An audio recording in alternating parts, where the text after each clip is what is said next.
ajili ya finali ambayo inachezeka hapo kesho. Tuambie kama viongozi mipango ikoje, lakini pia mmejiandaje kwa huo mchezo? Mipango inaendelea vizuri na sisi kama management tumehakikisha timu yetu inasafiri vizuri na kuweka mipango mingine vizuri. Kujiandaa na finali, nafikiri umejionea wachezaji wote wako katika hali nzuri, wako katika utimamu na utayari wa kucheza mechi hiyo hapo kesho, na tunaamini kwamba tutapata matokeo kwa sababu umekuwa ni msimu ambao tumefanya maboresho mbalimbali kuanzia kwenye benchi la ufundi, lakini vile kwenye upande wa technical, kwa wachezaji pia tulifanya maboresho katika dirisha dogo. Mimi naamini itakuwa ni siku nzuri kwetu hapo kesho, pamoja na kwamba ushindani utakuwa mkubwa sana.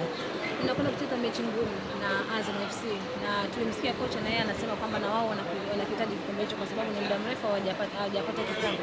Na nyie kwenu hiko hivyo hivyo. Unafikiri ni mechi itakuwa ni ngumu kiasi gani kutokana na nyie mahitaji yenu kwenye huo mchezo?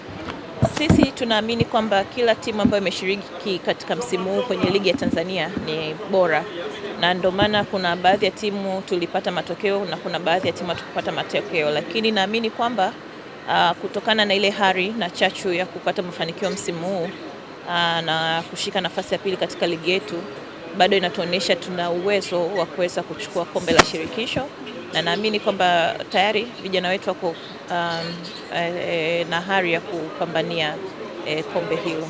Unawaahidi nini sasa wana Simba kwamba mtarudi na kikombe ama mambo yatakuwa? Kesho itaamua, lakini mimi naamini tutarudi na kikombe. Asanteni sana. Asubuhi njema.